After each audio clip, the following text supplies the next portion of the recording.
अवैध कब्जा करने में जो किक मिलती है उनको, वो उनको किसी और बात में नहीं मिलती है। रिसेंटली लगभग 1600 से ज्यादा मकान दिए गए थे उन लोगों को जो झुग्गी झोपड़ी में रह रहे थे, एक बहुत खराब मकान में रह रहे थे। एक कमरा होता था बस, और उसमें कम से कम 15-20 लोग रहते थे। इतनी मुश्किलों में सरकार ने एक फ्लैट हर उस इंसान को दिया जो उस झुग्गी में रह रहे थे, बहुत मुश्किल से अपना जीवन गुजार रहे थे वहां पर। लेकिन जैसे ही उनको वो फ्लैट्स दिए गए, वहां पर गुटखा थूकने के निशान, वहां पर कूड़ा कचरा जैसी चीजें देखी गई। और सबसे हैरानी की बात यह है कि अगर ये भी जा रहे हैं अगर ये फ्लैट्स उनको, वो उन फ्लैट्स को थोड़े समय में बेच देंगे और फिर झुग्गी में शिफ्ट हो जाएंगे।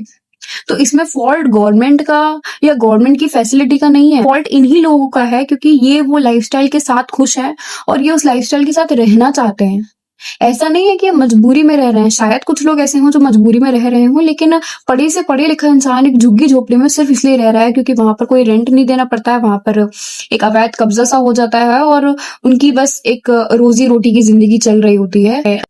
सिमिलरली बंगाल का इशू एक ऐसा इशू है, वेस्ट बंगाल में न जाने कितने हिंदुओं को परेशान किया जा रहा है। कभी किसी की बच्ची जला दी जा रही है, कभी उन लोगों के घरों को जला दिया जा रहा है जो अपोजिशन पार्टी का फेवर करते हैं।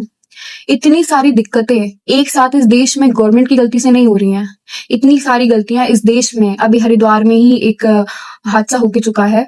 कहीं ना कहीं सिविक सेंस एक ऐसी चीज है जो सरकार हमें नहीं दे सकती है, वो चीजें हमें विद इन अपने अंदर डेवलप करनी पड़ेंगी। और इंडिया में ये सब चीजें डेवलप करना शायद नामुमकिन है कि मेजोरिटी के पास इतना सेंस डेवलप हो जाए कि गुटखे थूकने की जगह वो साफ सफाई मेंटेन कर ले। सुविधाओं का अगर सही इस्तेमाल करने की बात आए तो हमारा देश थोड़ा